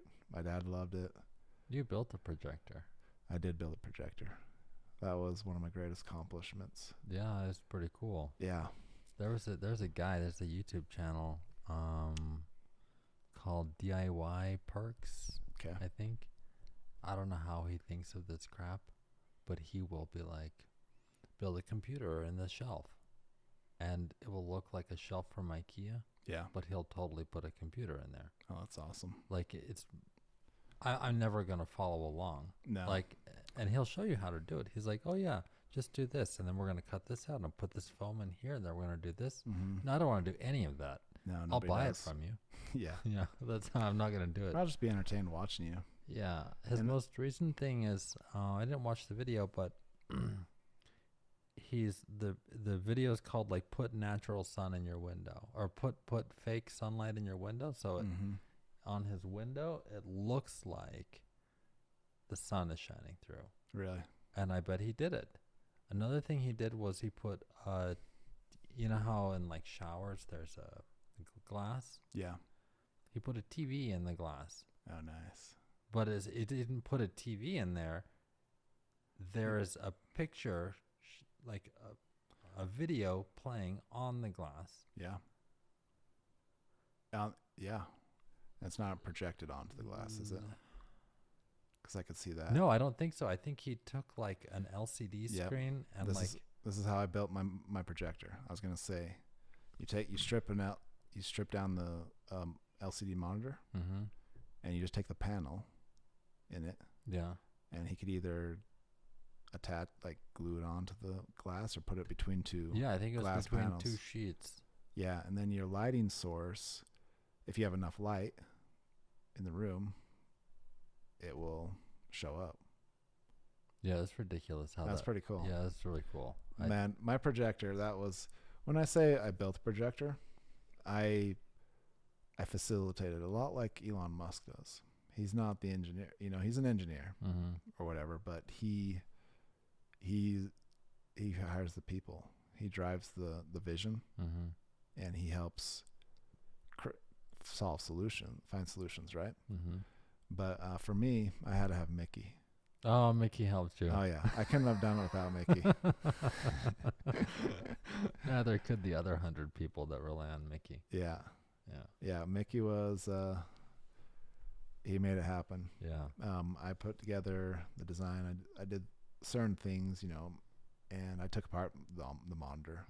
That caused me so much anxiety because when you take apart the monitor, there's just a little ribbon cable between the controller board and the LCD portion that rips. There's $300, $400 that it's useless now. You can't. There's nothing to repair it. Yeah. So I was all like, I'm pretty sure I must have had anxiety, like nightmares about it tearing or something. And it just, it was so cool though. Because at the time it was like you could get a high-end projector. The whole point of building your own projector back then was the cost differential. what you can do. Was it 640, 800, or 1024? It was at least 1024. Oh, really? Yeah, at least. I think at the time they had a lot of 640 by 480 projectors. Yeah, right? they did, and it was just so cool. For me, I don't like projects or stuff that aren't useful. Mm-hmm. That one was useful. You could watch It was really useful, and it like my whole family was excited about it. Yeah. My friends were excited about it. It was really cool, and it was like nobody else was doing it. It was this kind of this niche group of people out there doing this really cool hack.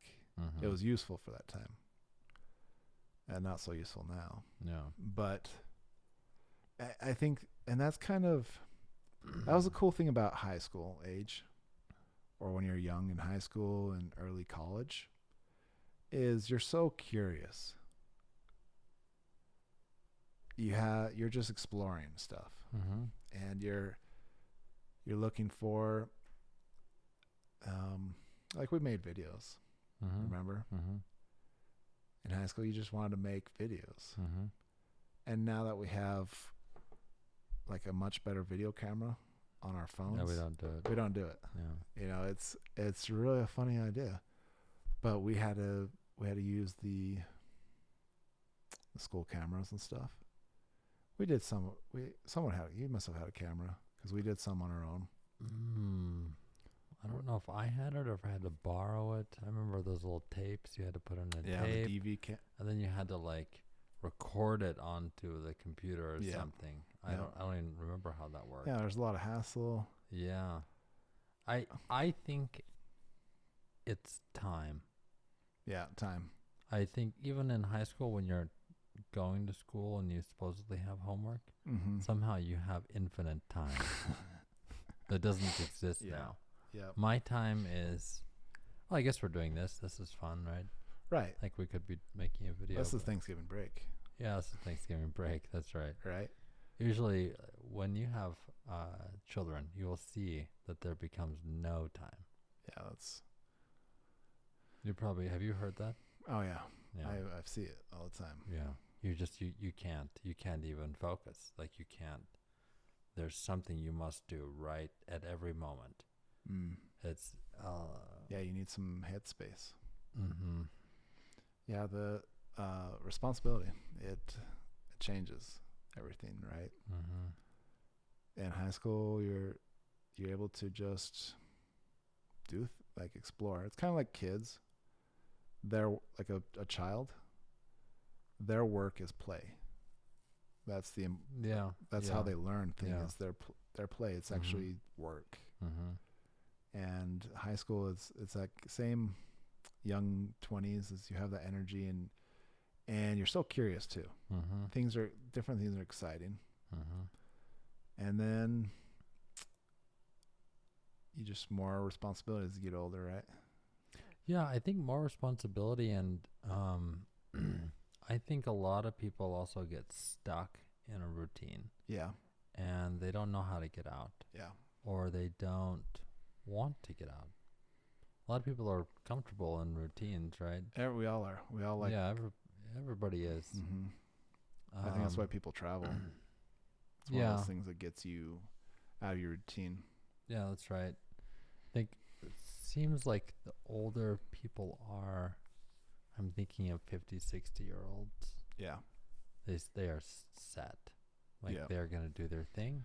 And if you deviate them, it gives them anxiety. Oh, really?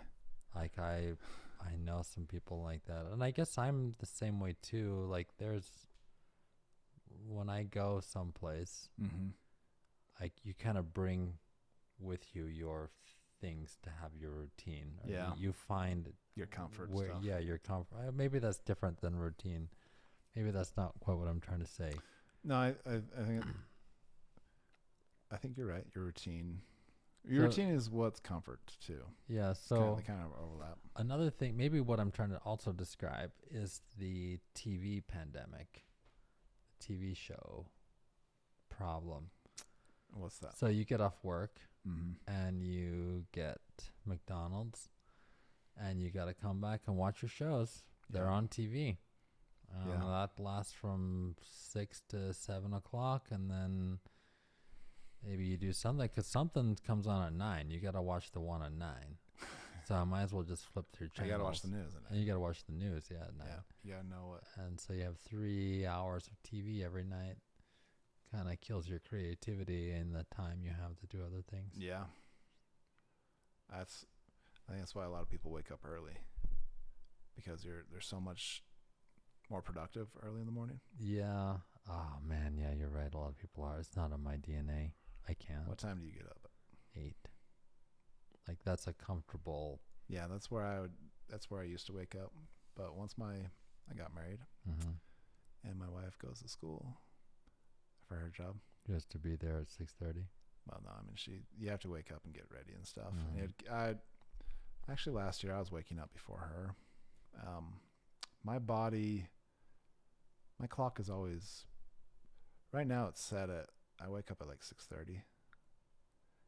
Yeah, I'm not super productive when I Mhm. get up. Mhm. And, but I'm like, oh, I appreciate having more time in the morning. I'm like, oh, it's only 10 o'clock. I've experienced that as well. Like, I know precisely what you mean. Yeah. It does seem like you can get an entire day done Yeah. from 7 to 10. Yeah. Like, you just can. Mm-hmm. Whereas if you got up at 9 and then you ate at some point and maybe you're Yeah, like, because I'll take a shower. Just the maintenance stuff, the eating, the showering, Mhm. and getting warmed up for the day, they eat up a lot of time. Yeah, so then you're like, well, it's almost lunchtime. I'll go get something or I'll do it after lunch. Yeah. And then so really you start your day at 1. Yeah. You don't start your day at 8. That's a fair point. And I've experienced that. I get it. There was a phone call that I remember on Rush Limbaugh. Yeah. And I could almost remember the car I was driving around when I heard it. It was from I was here in Logan, so I was like It's a while 20. ago. Mm-hmm. It was 18 years ago. Wow. And I still remember this call. I forget what the topic was. They were talking about taxes or higher taxes, Yeah. basically punishing people for earning more. Yep. And this guy called in to Rush, and he said, Rush, I make 6 figures. And I had to learn Japanese to make that happen. Like, so don't tell me that I'm not doing something different, like extraordinary than other people. Yeah. Like, I'm working it, like I'm doing something. And I remember that. And so I feel like my Japanese is waking up in the morning. Totally. I need to do that. I understand that intellectually. Mm-hmm. I'm not there. Yeah. What time do you go to bed at? Like midnight. Yeah. I mean, that's it, right? Go to bed early. So what I'd have to do, I guess, is go to bed at midnight or 1 and just force myself to get up at 5. Like, it'd take 2 weeks. Yeah. Switch the clock, but then it'd be fine. Go to bed at 9. The daylight savings time switches, those are so terrible. Mm-hmm. It takes me a month or more to adjust. My body's still. I'm waking up at 6:30 because I wake up at 7:30. Wow. And I still. Yeah. But I haven't been getting tired at night. That's kind of the issue too. Is I'm like, well, I need to go to bed. I need more sleep. But it's true. Like, the most productive people seem to get up early. Yeah. I'm not gonna deny that. Yeah. And I used to wake up at 8 too, but then I got married, and I woke up a lot earlier. And the first year I was waking up before her, but this year she's been getting up and going to the gym with her friend, who's also a school teacher. And they get up. She gets up before 6. I don't really want to get up and go. No, I can't. Oh, fine. I'll get up at 6, but I'm not gonna go run. And when I was on my mission in Nicaragua, I had a companion. He wanted to get up and go lift weights, and so there's a standard bedtime and wake time for missionaries. We have a handbook. Yeah. And there's certain guidelines. We're supposed to go to bed at 10:30 and wake up at 6:30, I think, and we can exercise or whatever then. But for some reason, my mission, we went to bed at 10:30, but I had to get up at 6, and that wasn't enough sleep for me. And it was only like every other mission, they woke up those 30 minutes later. So then I had this companion, and he wanted to get up an extra 30 minutes to an hour early to go lift weights. And I did it one time, and I was like, dude, I can't. I'm like, I'm sorry. I'm not. I need some sleep because this is not working. I'm not. Yeah. Because, you have a very regimented schedule. Hey. How's it going, guys? It's going really well. It's Still recording? it's Yeah, it's still recording. We haven't run out of space yet. Hmm. But we're just now ending. Is that because I just came in? No, it's our time. My Hi, laptop's gonna run out y'all. of space. Speaking of the microphone. Oh, Yeah, you on, you have to be like this close. okay. Yeah, these microphones, you have to be. Better with the headphones. Hello. You have to talk right into it. Hello. Yeah. Try talking now. Well, can you hear me on the Yeah, I microphone? can hear you. Okay. Yeah. But it's not clear. Shea, do you like how Thomas and I are matching tonight? You have the same hair Oh, yes. I'm like, yes, you have the same hair color. That's very nice. Yeah, we totally planned the We're hair both color gray. thing. Yeah. You know? So go buy an M1 Apple. All right, I'll do that. And then Look, I'm actually tempted to get a MacBook. Good night. Okay, good night. So tired. Trying to stay up too late. No, I won't. I've been convincing Shea about waking up early. Okay, the M1. I just spent $100 on makeup. I hope you're cool with that. Oh, I'm cool with you looking beautiful on makeup. The M1 is the first MacBook that I've considered. You should wait for the M2. Oh yeah, that's the issue. Here's one other thing about Apple I really like is they hold their value. The resale.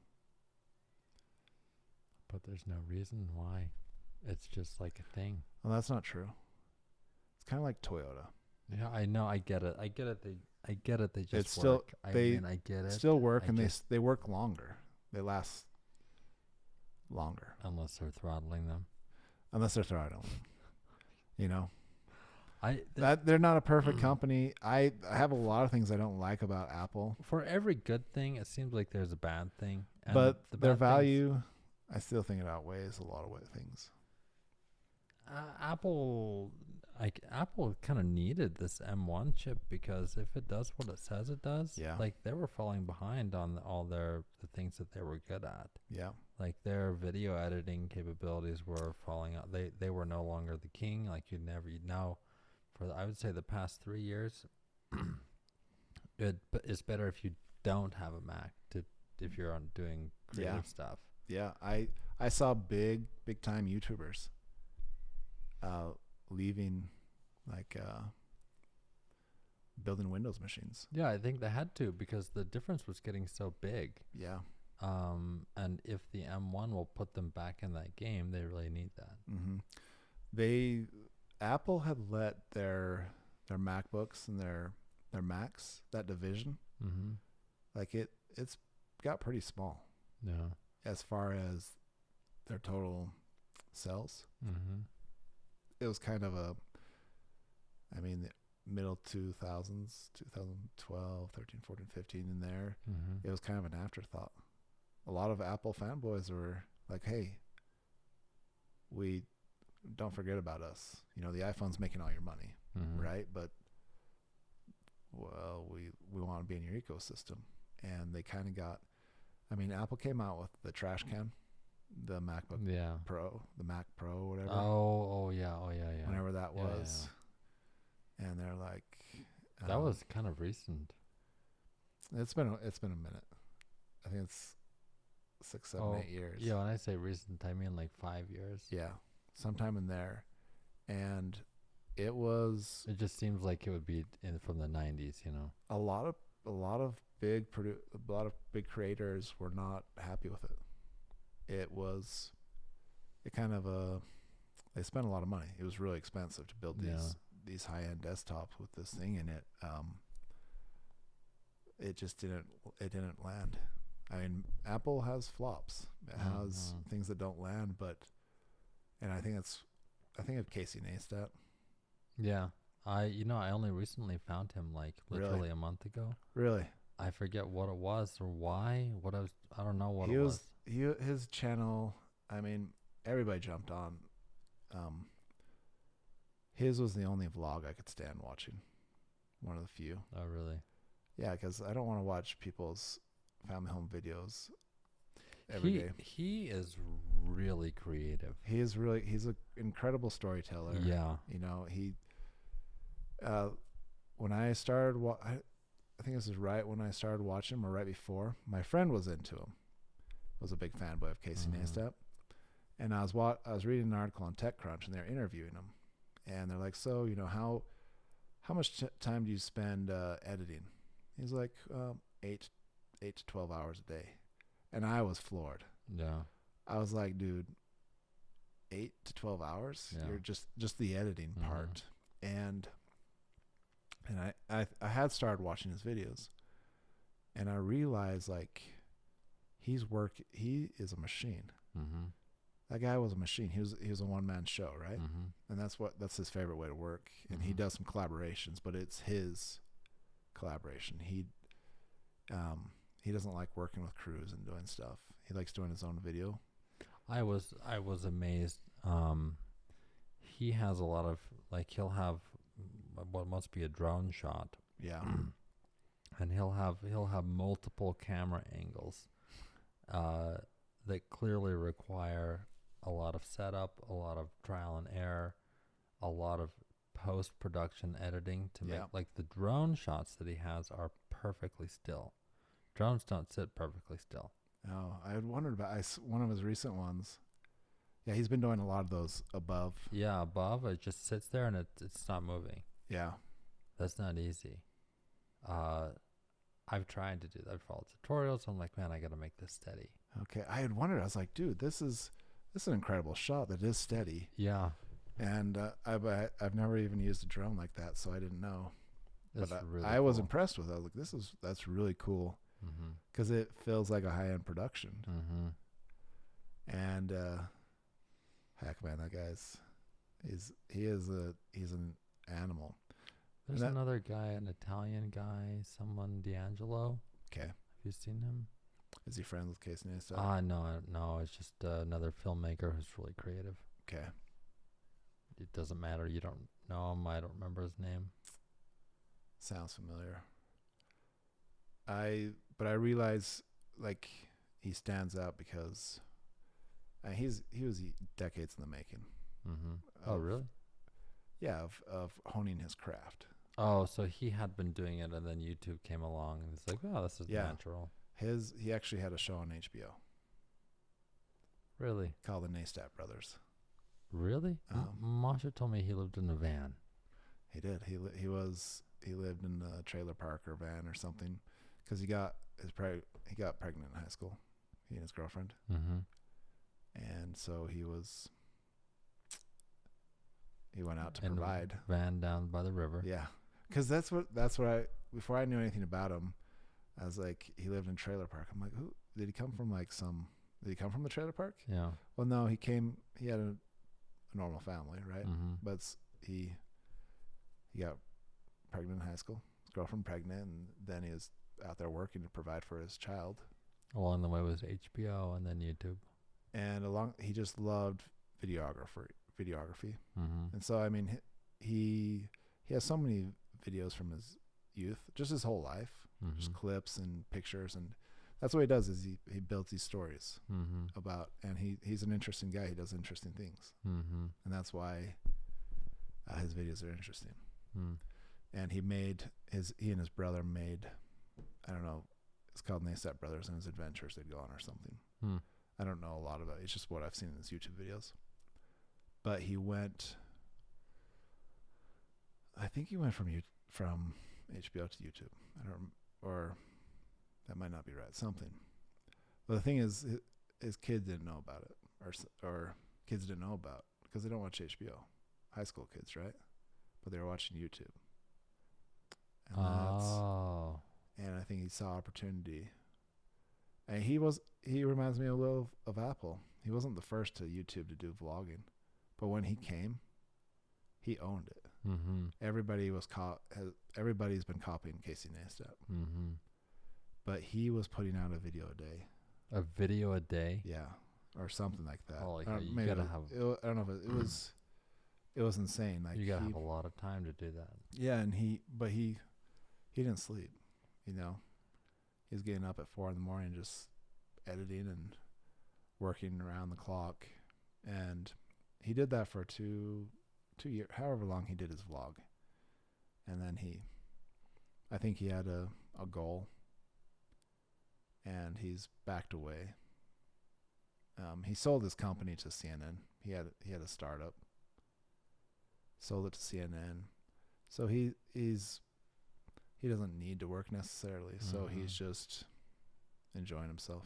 That's really cool. Yeah, and making videos as he wants to. Mm-hmm. But when he stopped making his videos, YouTube really hurt. Really? Because nobody, I mean, not YouTube, like, YouTube's doing fine, but there was nobody to really replace what he was doing. Now there is, though. I don't think anybody, I haven't found anybody Hmm. that is as intriguing as Casey. Hmm. Because he has just this boyish charm. And he's just excited. He's like a child. He's excited about everything. And he's genuine. It was really cool to watch him. Hmm. I've only seen like his most one from a month ago and one from Yeah. 2 months ago. That's all I've seen. Yeah. Hmm. His really cool stories. So how should we wrap this up? We should just call it. We should just be like, okay, that was try number First, 1. I need to sell you something. Yeah. First, we're gonna sell you something, The MacBook M1. and that's a wrap. 1, 2, 3.